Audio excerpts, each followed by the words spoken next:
সেটা আমি দিতে পারলো না। রংপুরে একই পরিবারের 4 জনকে হত্যার ঘটনায় প্রকৃত রহস্য উদ্ঘাটন এবং জড়িতদের আইনের আওতায় আনার দাবি জানিয়েছেন নিহতদের স্বজন ও শুভাকাঙ্ক্ষীরা। পুলিশের তদন্ত নিয়ে প্রশ্ন তুলে এ ঘটনায় গ্রেপ্তার 2 তরুণের বাইরেও এই হত্যাকাণ্ডে অন্য কেউ জড়িত কিনা তা খতিয়ে দেখার দাবি জানান তারা। 25 আগস্ট দুপুরে রংপুর জিলা স্কুল মাঠে গণপতি চক্রবর্তী, তার স্ত্রী ও 2 সন্তানকে স্মরণ করে আয়োজিত স্মরণসভা ও প্রার্থনায় এ দাবি জানানো হয়। রংপুর জিলা স্কুলের শিক্ষক, শিক্ষার্থী ও নিহতের স্বজনেরা এতে অংশ নেন। এ সময় বক্তব্য দিতে গিয়ে আবেগাপ্লুত হয়ে পড়েন তাদের অনেকেই।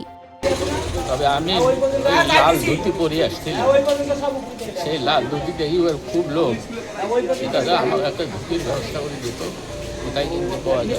বলে কিনতে কেনা লাগবে না, ধুতি আমার আছে, ধুতি আমি পৌঁছে দিব।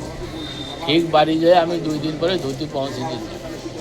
ওর কাছে আসি পৌঁছে নেই, জামাই বাড়ি দিয়েছি, জামাই বাড়ি থেকে এর কাছে পৌঁছে দিয়েছি। তার 2 দিন পরে তো এই ঘটনায় ঘটে গেল।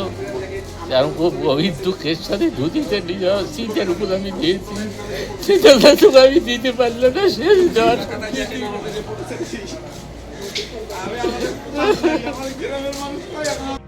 বক্তারা বলেন, আলোচিত এই 4 হত্যাকাণ্ডের প্রকৃত রহস্য উদ্ঘাটন করতে হবে। কোনো তথ্য আড়াল না করে ঘটনার সঙ্গে প্রত্যক্ষ বা পরোক্ষভাবে জড়িত সবাইকে শনাক্ত করে জড়িতদের দৃষ্টান্তমূলক শাস্তি দিতে হবে।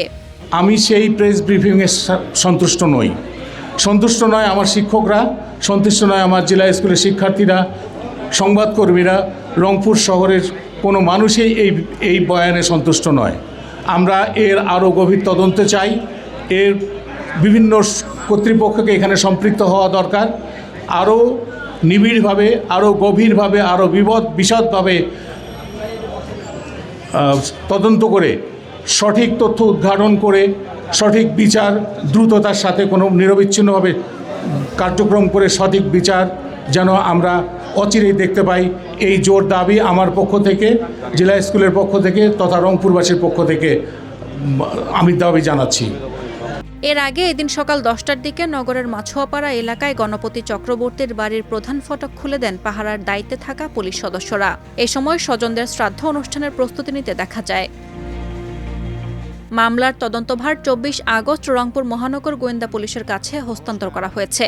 তদন্তের অগ্রগতি সম্পর্কে জানতে চাইলে মামলার তদন্ত কর্মকর্তা জিন্নাত আলী প্রথম আলোকে বলেন, আগামীকালের মধ্যে মামলার বিষয়ে ভালো খবর আসতে পারে। এখনো পর্যন্ত নতুন মাত্রা যোগ করতে না পারলেও নতুন মাত্রা যোগের প্রক্রিয়াধীন আমি আছি। আপনারা আগামীকালকেই হয়তোবা আরও একটা ভালো সংবাদ পেতে পারেন। আপনাদের যে সমস্ত চাওয়া পাওয়া, অর্থাৎ মানুষের যে সমস্ত চাওয়া পাওয়া, সাধারণ মানুষের সেই চাওয়া পাওয়াগুলোকে আমি মাথায় রেখে আমি আমার তদন্ত কার্য চালাইয়া যাচ্ছি। আশা করি এই চাঞ্চল্যকর এবং দুঃখজনক ঘটনার এই 4 মার্ডারের প্রকৃত রহস্য বের করে কারা কারা এর সাথে জড়িত আলামত পরীক্ষা করার প্রয়োজন পড়লে সেটাও আমি করব। যা যা করা দরকার এর জন্য বাংলাদেশের যেখানে যেখানে যাওয়া প্রয়োজন আমি যাব এবং এর সুষ্ঠু তদন্ত করে অতি অল্প সময়ের মধ্যে আমি বিজ্ঞ আদালতে প্রতিবেদন দাখিল করব। সুষ্ঠু বিচার দেশবাসীও আশা করে, দেশবাসীও যাতে সন্তুষ্ট হতে পারে এবং বাদীও যাতে সুষ্ঠু বিচার পেতে পারে, সেই জন্য যা যা করা দরকার আমি অলরেডি শুরু করে দিয়েছি। তবে কি সেই ভালো খবর, সে বিষয়ে বিস্তারিত কিছুই জানাননি তিনি।